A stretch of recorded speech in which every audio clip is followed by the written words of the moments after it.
Thank you for downloading this episode of In Our Time. For more details about In Our Time and for our terms of use, please go to bbc.co.uk/radio4. I hope you enjoy the programme. Hello. At the height of the Enlightenment in the second half of the 18th century, few places in Europe could match the flood of intellectual accomplishment that came from Scotland. The philosophy of David Hume and James Hunt's fundamental discoveries about geology are just two examples, and Edinburgh and Glasgow boasted the two greatest universities in Europe. But the most celebrated figure of the Scottish Enlightenment today is Adam Smith, the moral philosopher and economic theorist, who in 1776 published a book that's become the foundation of modern economics. Its full title is An Inquiry into the Nature and Causes of the Wealth of Nations. Smith examines the evolution of human civilization and the ways in which the actions of individuals affect entire societies.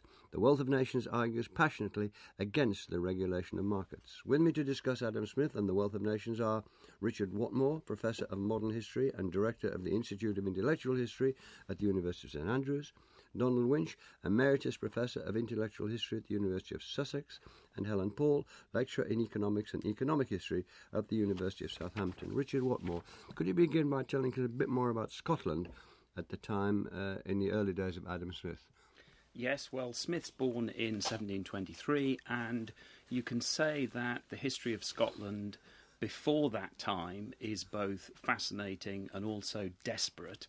It's desperate for lots and lots of reasons. You've got to remember that the 17th century is characterised by religious and civil wars, so you've got political turmoil, you've got battles between Episcopalians and Presbyterians, you've got marauding armies, you've got problems with the Highlanders, you've got antagonism between different governments of Scotland, and you've got this big question of economic development.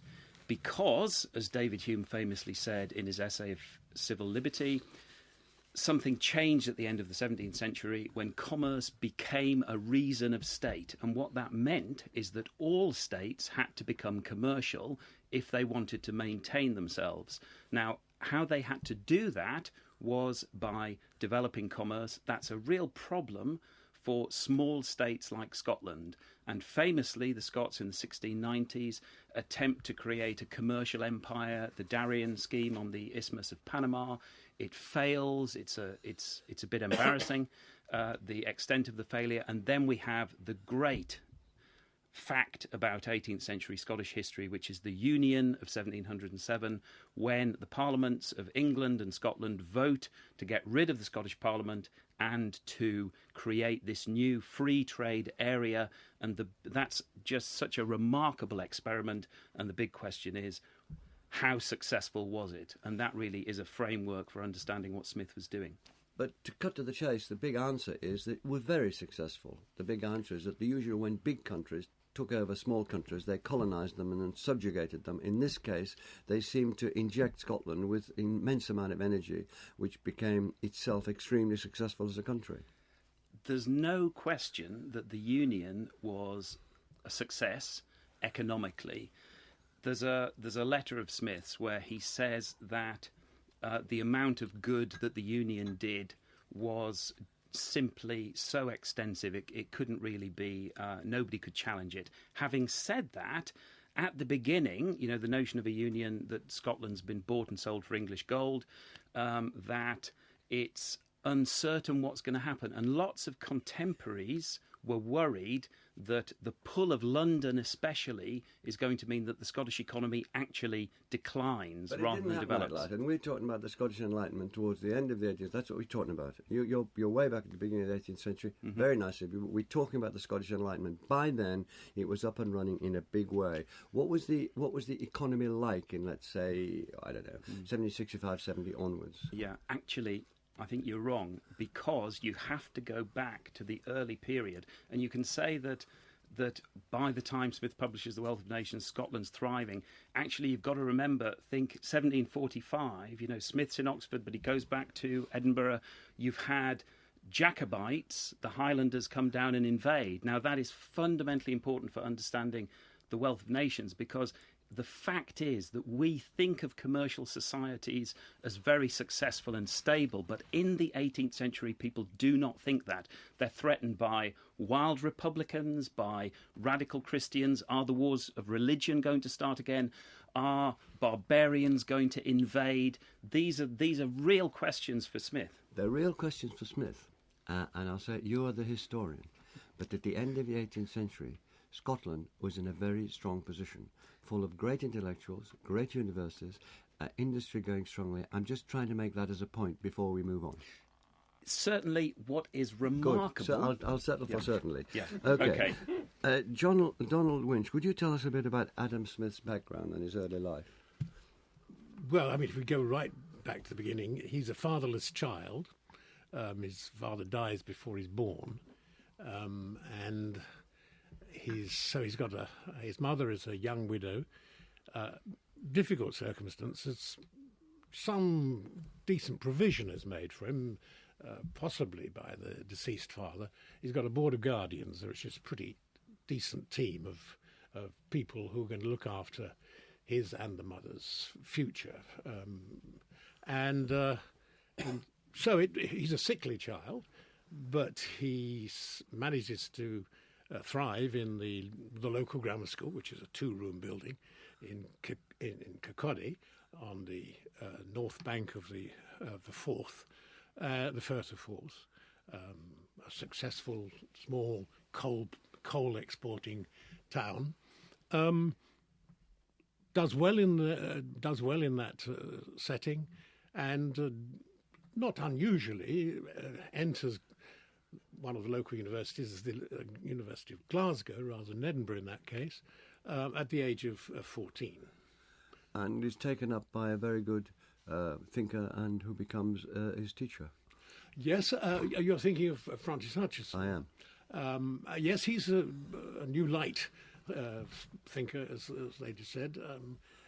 It seems odd now to us, but he was, in fact, one of the first of lecturers to actually lecture in English rather than Latin. And he was a new light in all sorts of other respects. Yes, but also Adam Smith clearly acquired quite a grounding in natural philosophy as well as moral philosophy. And it was said that natural philosophy and mathematics were, his main interests at the time. I was given to understand from what I've read about Smith now and previously that he was exceptionally gifted as a scholar. Is that true, or are we projecting yes, that? There's very scanty evidence on these things, but yes, it's every sign that he's a bookish lad. He takes to any opportunity to read books, and it is a good university. I mean, just one can compare it in several ways, as he did later. You can compare it with what he was on offer in Oxford, which he's always as nothing by comparison. It did have quite, especially for universities in this country, each subject he was taught by a professor. Can we talk? I'm afraid briefly because we're on the Wealth of Nations, but we can't just walk over his earlier book, The Theory of Moral Sentiments. Can you draw out of that what you think would be significant for the conversation about the Wealth of Nations? Oh, it's a very contested subject because many people who come to Adam Smith via the Wealth of Nations wonder what this book was about. And the big mistake that everybody makes, or many people make, is to think of the Theory of Moral Sentiments as some kind of juvenile exercise. It was written when he was about his early 30s, and that the Wealth of Nations is the mature work, and somehow, but in fact, the life isn't like that. Adam Smith returns to that book at the very end of his life and decides not to carry out any of his unfinished projects, which he was dedicated to. He burns all the notes to it, but he spends his time trying to make the Theory of Moral Sentiments as good as he can make it before his death. So it mattered to him at every point in his career, from 1750s on to the 1780s. Is it possible, if it isn't, we'll just move on to Wealth of Nations, to encapsulate what he's trying to say in the Theory of Moral Sentiments? Mm-hmm. If it's too difficult in a short time, we'll move on. I mean, you can take a lead from several things. The first sentence of the book is a good clue. He says there that however selfish we regard people as being, and here he's gunning for or thinking of major moral philosophical systems of Hobbes, especially, to some extent of Mansfield, that are constructed exclusively on a view of the selfishness of human nature. Now, what he wants to start there and then to say, but actually we know that a very fundamental part of human nature is its capacity for sympathy, and from the capacity for sympathy, for exchanging positions with one another, we actually are not engaged in selfish activity, we're engaged in a sociable activity. Well, that's very strong. That's a good platform for moving on. But Helen, Paul, do you want to take that on a bit and then talk about the other major figures influential on Smith's work in his earlier years, by which you mean the first 10 or 20 years of his intellectual maturity? Well, yeah, so Smith is thinking about, I suppose, always has the problem of balancing self-interested behaviour with altruistic behaviour, and he's thinking about, I suppose he takes ideas from all over the place, not just from other Scottish Enlightenment thinkers, but from earlier political economist thinkers, from French school, the physiocrats, and he's friends with a lot of people, knows a lot of people in the Scottish world, because it's really a central belt issue of people going to public lectures and going to clubs and societies, and he's able then to, I suppose, bounce ideas off people or hear from them. And he's very much embedded in that world, and friends with people like David Hume, and sets up a club with him called the Select Club. And he seems to be somebody who has the sociability to be able to meet people. When he goes to France, at one point he meets key French thinkers of the time, and including Voltaire. Well, he goes all over them, but he seems to be a bit Zelig-like in this ability to meet all kinds of people. Yes. So when they met in these societies, which rivaled and outstripped London at that time in many ways, what if they talked about economics? Which let's assume they did. What were they talking about? What were the schools of thought that were in contention or in the ring as they were discussing it? Well, there were various. I suppose the people who'd be discussing the cutting-edge theories would have been aware that there'd been a lot of arguments against something called mercantilism, but the general public and maybe some politicians down south might still have had mercantilist views, and mercantilism is basically a very old-fashioned system of thinking, if I can stockpile a lot of gold and silver in my country, block imports and increase exports, I will be better off. And of course, you think in terms of trade as a zero-sum game. You end up with a trade war, you end up with friction between states. And although these ideas had been attacked by various people throughout the 18th century, and even before that, they were still quite widely believed and understood by politicians, this notion of trying to encourage exports, trying to block imports. That was one of the ideas that Smith really didn't like the sound of, and was trying to work out what we would now call free trade arguments. Can I come back to you, Richard Whitmore? He settles down to do the Wealth of Nations, and he's been on a European tour for 3 years, and as Helen said, met various people. He's also got a private income of 300 a year.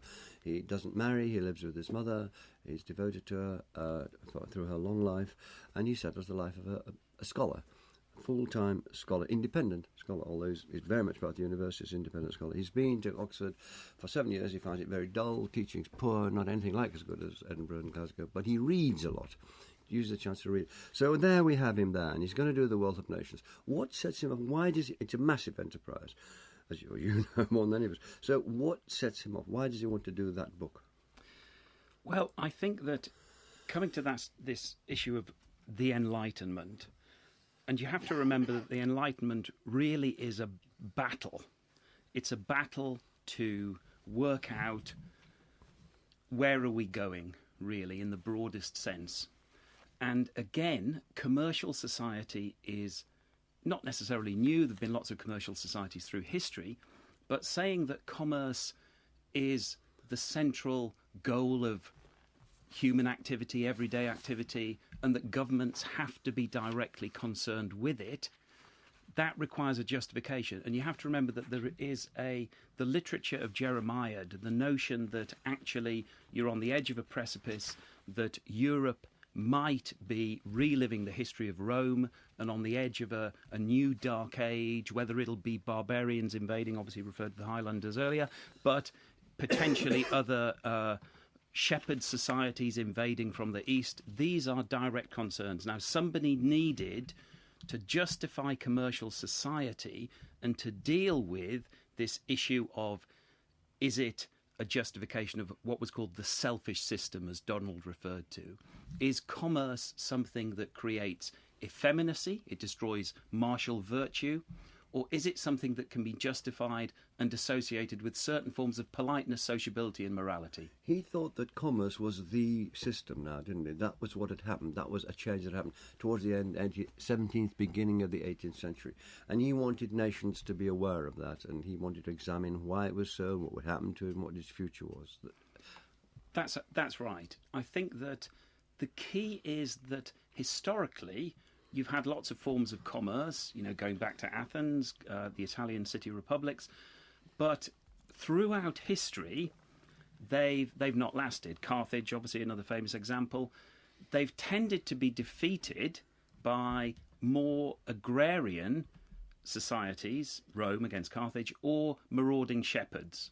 Now, the fact about Europe is that commerce has lasted. The Roman Empire falls, you've got feudalism established, but commerce has lasted, and the question is, why is Europe in this peculiar condition of leading the way as far as commercial societies go? And how does he answer that broadly, Donald Winch?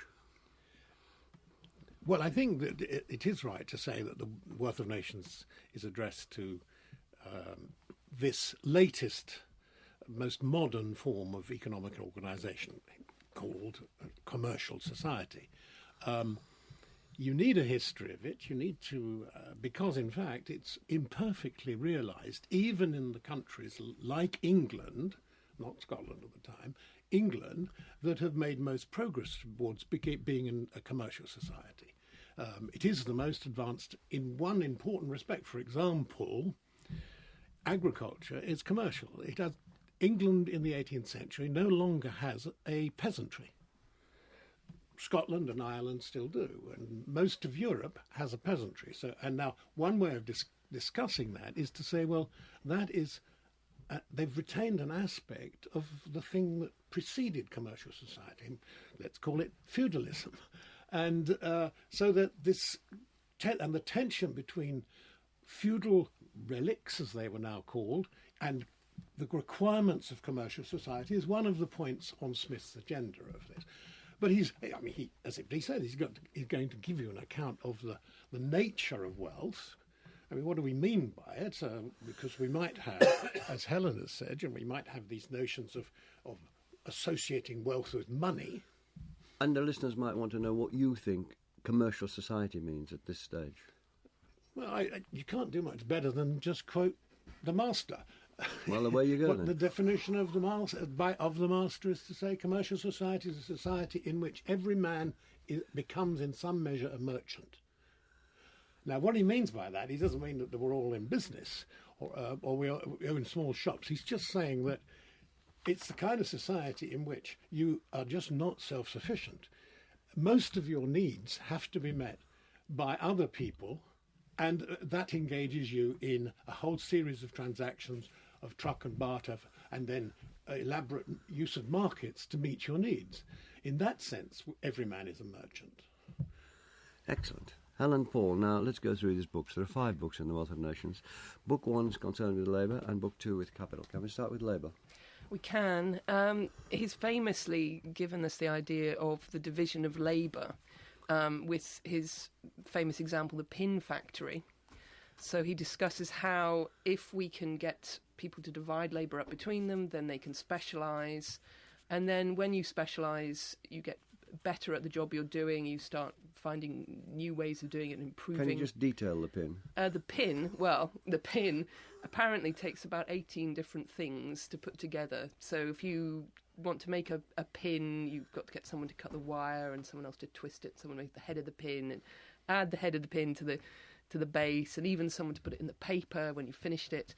And Smith says if you just got one person to do all of that, they'd be lucky to make a pin a day, you know. But if you had a team of people, each of whom took on one job, you'd then end up with umpteen pins. You'd end up with huge manufactory of pins.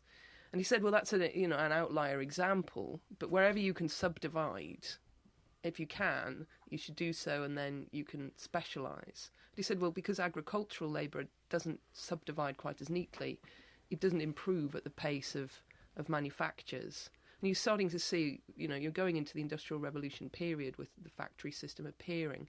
So what he's saying, if you like, draws from but also influences some of the ideas of how to actually rearrange the world of work. And then he moves... Sorry. David. Just simply on that point, that it seems important to say that, first of all, the pin example is pinched. It comes from the French encyclopedia. It makes no bones. He doesn't actually tell you that, but everybody noticed it. It's a well-known example, and he even says it's a trifling manufacture. So he's not saying, this is world-shattering. And I think that he wants to make it a metaphor for something else. What's happening in that pin workshop is simply, in a nutshell, what is going to happen throughout this commercial society, the occupational subdivision and the multiplication of professions and sub-professions and trades and skills and so on. As I say, I think that the pin thing is striking, and it gives you this kind of, it rivets the mind on it, but for him it does have this extra kind of property of suggesting what's happening in the society at large. And which actually it drives through society for the next 200 years, really. Oh, still, what are we talking about? Can we talk about capital now, book 2? Well, Smith knew that the physiocrats that he admired them and their systematic way of thinking. They were the French thinkers who thought in terms of a basic economy model. They had something called the tableau économique, but they believed that value was created only from the land sector, and that was quite a common idea, that was all value comes from land, and that's why society should be based on the landed elite. And he's now moving away from that idea to thinking about an interrelated system with land, labour and capital as the various factors of production. But here's where he makes some of the most striking remarks, which people have taken up and said whoopee about and carried banners for, that selfishness is good, that people should make themselves rich because people admire rich people, and so on and so forth. Can you just flesh that out a bit? Yes, I mean, it sounds awfully like Bernard Mandeville's Fable of the Bees, private vices, public virtues, but it's, if you like, a more sanitised version of that, because Smith is saying... But he did say things like that. Can we develop the idea that selfishness is good, that getting a lot of money is good, that rich are to be admired, and the poor really do admire the rich when it comes to it? He says those things. So can you tell me a bit more about that? The idea being that there is what we'd call a positive externality from that. In other words, if you have this individual behaving in a self-interested way, then they are maybe doing things for their own good, but they have some effect on the economy as a whole and social welfare for everybody else. I suppose the idea being that he often thinks that systems appear through the interaction between these self-interested individuals, developing new things or innovations of various sorts. And also... Sorry. No, Richard, what more? Well, just to say that this notion of self-interest, and it's connected to the idea of sympathy that Donald mentioned before, because Smith and the person that he was closest to in philosophical terms, which is David Hume really creates the environment which Smith then takes forward, answering lots of the questions that Hume left unanswered. And Hume was famous for arguing that justice is an artificial virtue. Now, the question is, if justice is an artificial virtue, you're getting close to Mandeville, because you live in a world without morality, where there's just delusions, a world of delusion and imagination. So where does justice come from?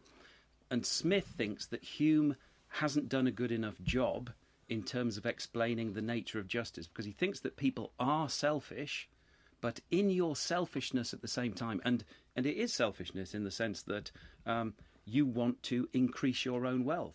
And the remarkable thing is, if you focus on that, you're going to generate more wealth for everybody else. That is the remarkable fact about commercial society. It's one of the most wonderful things. And the second, equally wonderful, is the fact that he thinks a commercial society creates liberty, enables liberty in a way that nothing else does. That's fundamentally important, because there's a debate at the time about really whether you need politics first and then commerce follows, or whether commerce comes first and then you get civil liberty. Now, for Smith and for Hume, the wonderful thing about commercial society is it generates civil liberty. And that is a criticism of lots of Whigs, defenders of 1688, 1689, the Glorious Revolution, who thought that there was something about the mixed constitution that was somehow generating forms of political and civil liberty. Actually, Smith and Hume are saying you can find it in lots of places. You can find it in absolute monarchies. Could I go back to the question about greed? Yes. Greed is good, if you like. I didn't want to use that phrase. No, I know. I didn't. And Smith didn't either. What he says in that book, too, The Wealth of Nations, which is devoted to capital accumulation and is absolutely essential, because you can't have the division of labour unless some capital has been accumulated in order to employ 18 people to make a That's pin. right, and in fact build them and pay for the machinery that is part of the whole process and so on. So they do go together. But what he says about greed, is not really, it's not that it's greed, it is that he relies on one of those 18th century sort of assumptions about dominant passions. And there he says, well, one passion we have is, of course, just to improve our situation. Make wealth. Yes. Well, no. To improve our situation. So why does he talk about being rich then? If he doesn't mean making wealth. No, he means that people will, given the opportunities, and for much of human history, the opportunities have not existed to do this. But people will, in fact, choose to consume less than they produce. And they do. Why do they consume less than they produce? Because they want to put something aside to acquire something better at some future stage. And he relies on that propensity, so to speak, in Book 2, because it's got to be, it's going to be overcome, he thinks, the public prodigality that is present in government. Lots of nods coming from you, Richard. Yes, I think that's absolutely right, and obviously it leads us to the third book, which is where you have Smith, in some ways, at his most distinctive, because he is profound from our perspective today, especially thinking about the nature of economics, etc. He is a profoundly historical writer. He thinks that actually, in order to be an economist, you have to be a historian. And the problems that you face in the present, the problems of commercial society, the problems of capital accumulation, the problems of creating a society where you have sufficient frugality to generate the capital that you need to invest and create a successful commercial society, you have to look at why are we in a state where that can happen, as it is beginning to happen in England and in Scotland. And consequently, you have to explain it by reconstructing the history of law and government right across Europe from the fall of the Roman Empire and after. Which is his very great project, which he never finishes, but and he actually destroys all the notes, which is a shame for this discussion. We could have had 3 programmes, but still.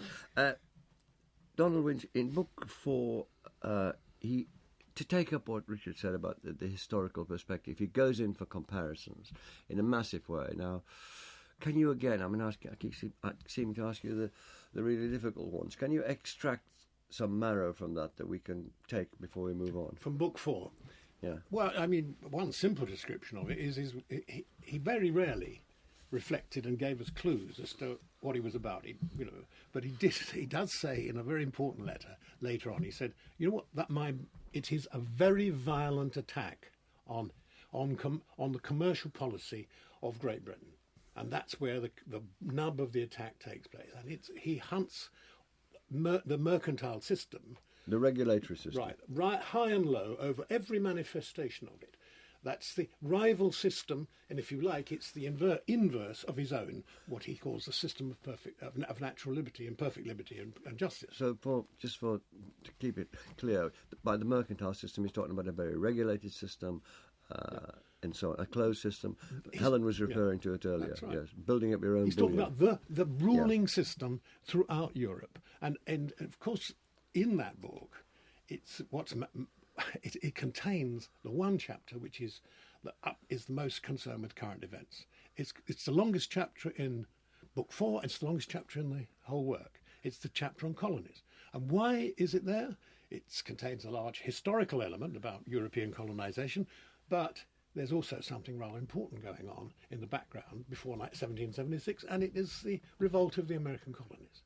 And Smith delayed for 3 years and spent them in London, which meant that he was away from Kirkcaldy, where he preferred to be, in order to be fully informed about developments on the American front. That's all disguised by the fact, being such a cool character, all he says in the text is the present disturbances. But it's massive disturbances, and it's absolutely vital for his attack on the mercantile system that he can show you that what's happening in the American case absolutely proves all of the points he wants to make. An empire based on mercantile principles is no good for anybody. I like his idea of solving the American problem by sending the British Parliament to sit in Philadelphia. There you go. We haven't got time for that. Helen, can we talk about the idea of the invisible hand that he brings in? Mm-hmm. It's an intriguing idea. He sort of brushes it in, but it seems to have a great significance. It's very popular now with economists, and it's a classic phrase now. But what it really means, I suppose, is that you have the market can decide without having some kind of government planner. So it's really the opposite of a command economy, a planned economy. You can let people find ways of trading, and then they'll get a good outcome. I suppose this is before our understanding of how supply and demand lead to a market price, but it's heading towards that idea, and away from the notion of highly regulated government knows best style models. So what precisely is there a precision about this invisible hand, Richard? Well, he only uses the term once, and in the Wealth of Nations, and he's used it in the Theory of Moral Sentiments, obviously to describe the way that the rich are led by an invisible hand to make nearly the same distribution of the necessaries of life, which would have been made had the earth been divided into equal proportions. Now, that's obviously a way of reminding everybody that you should avoid these utopian schemes for societal reconstruction, political or economic utopias. Smith is a moderate, he's a pragmatist, he hates enthusiasm, he hates speculators and projectors. Obviously he includes the physiocrats, he thinks they're dangerous, he thinks these advocates of mercantile empire, as Donald has said, are dangerous in consequence. And the invisible hand reminds you that there's a natural progress of opulence, which is the term for the first chapter in Book 3. The natural progress of opulence, the way history would have developed if we really adhered to the natural passions and they hadn't been interfered with, I suppose, by these projectors and speculators through history. Helen, can you give us some idea of the suggestions Smith makes about economic policy?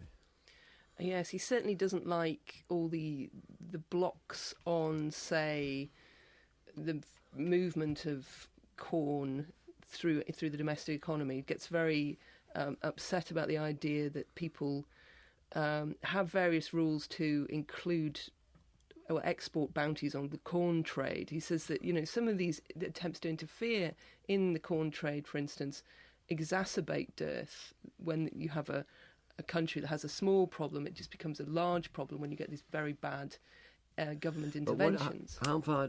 Is he putting forward suggestions that economic policy should not be like that? It should be like this. Oh, I see what you mean. Yes, that you should have far more of I suppose we call it a free trade system, rather than this landed elite system where things focus on the needs of a special interest group. Donald, do you want to take that on? Well, I think that he is warning constantly about the spirit of what he calls the spirit of corporation. Right, and there are these famous remarks that he makes about even businessmen are never meet together without they're engaged in some conspiracy to defraud the public, and simply by curtailing competition, raising prices, and I mean, he has a very low view of corporate conspiracy. On the other hand, what he says about business, that must be music to the ears of many business persons. Validates them in philosophy. Well, it depends who they're being compared with. Yes, they're performing a very useful social function, there's no doubt about that. But beware of them when they get together. And it's a particular problem in the English system because you've got a parliament which is easily subject to special interest pressure. And so he describes that as an overgrown standing army of special interests. And he wants to issue a very firm warning that is something you should watch out. Never listen to them. Richard Watmore, can you tell us about the influence of the book, say in the 20 years after it was published, and then we'll start with that. Yes. Smith was never somebody who expected ideas, especially ideas about reform, to be welcomed. And he famously says, and it's really an attack on the physiocrats and utopian schemes like theirs to create liberty overnight by legal despotism. He thinks that this corrupt world that we live in, and he does think it's a corrupt world, he thinks it's actually generating an enormous amount of wealth. But at the same time, he really wants to attack the mercantile system. But at the same time, he's obsessed with unintended consequences. You can't expect... you can always expect the unexpected. Now, that's absolutely the history of the reception of the wealth of nations, because the attack on the mercantile system is taken up by people who think that Smith is the arch opponent of aristocracy. And that this attack on primogeniture and entail, for example, in the Wealth of Nations... Right up the street of Tom Paine, for instance. Thomas Paine loved. Again, Book 3, Book 4, they provide ballast, and they interpret Smith as a radical who's justifying their schemes for, again, abolishing aristocracy, which is the basic idea of the French Revolution. On the other hand, the great conservative thinker Burke approved of him mightily as well. Well, again, that's they knew each other, which is obviously the case. So they say. And Burke again claimed that Smith, for example, was on his side in the condemnation of Warren Hastings, and again part of the attack on the mercantile empire. But he took up the idea. So the idea is going down two tracks at that stage. On the one side, the radicals, Paine's taking it up, and Burke at other side. Can we develop how the influence went into policy? Is that possible? Well, I mean, we've mentioned, certainly that, if you like, all the things that went into the 19th century free trade movement and made England the first free trading nation, in a sense. They were congratulating themselves on the centenary of the Wealth of Nations about having achieved something that he, being a bit of a pessimist, thought would never be established because of the power of special interests. So there's that whole range of economic reform in a way of removing the restrictions and monopolies and privileges and those kinds of things across a wide front. But I think that if we're interested in other areas of policy, some of the things that are a bit surprising. Let me at random. Yes. Disestablish the Church of England. Not a popular subject, and hasn't happened. Require militia training for all members of the society. Men. Yeah, men. All right. Anybody who occupies a professional position in a middle class thing should be subject to a public examination. Again, but why? Because in fact it is against a world which is dominated by patronage. a patronage by which, of course, Smith himself had to live. But instead of patronage, we should do it by merit. Again, something that took a long time. And you think it's arrived? Well, it's a hope. But but I mean, if you have, it wasn't until the 19th century you had actually entrance into the civil service by examination. But you imagine in the 18th century saying of every lawyer, every doctor, and every person that you literally had to go through a public examination. Not a popular idea. What other things? Well, that'll do for the moment because we're near at the end of the programme. Alan, a shorthand of many people for Smith is that he was the architect of the modern free market economics. Would you say would you go along with that? Not quite. I think people see him, they can see what they want in him. That's one of the issues. But I suppose his notion of a system, an interrelated system that is not subject to weird regulations, that is something that he popularised.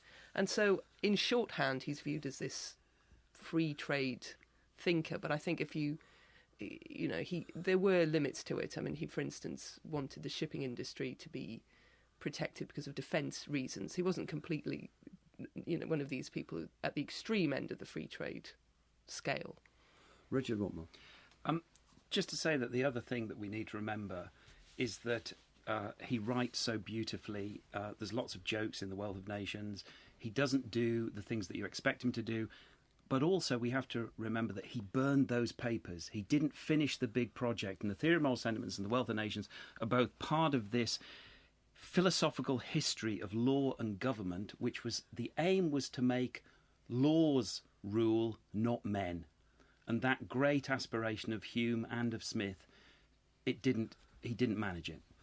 Well, thank you very much for taking on so much in the time allotted. Thank you to Helen Paul, Richard Watmore and Donald Winch. And next week we'll be talking about the history of eunuchs. Thank you for listening.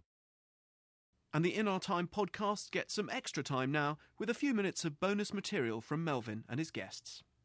Yes. Do you want to say what you'd like to have said? No, I'm just simply that along with he's looking for solutions to a problem that he has diagnosed and that he shares with many other people. In a society in which the division of labour is very fine, everybody might be defined by a very narrow range of tasks. And since we are what we do, there's a danger that, in fact, we become stunted human beings.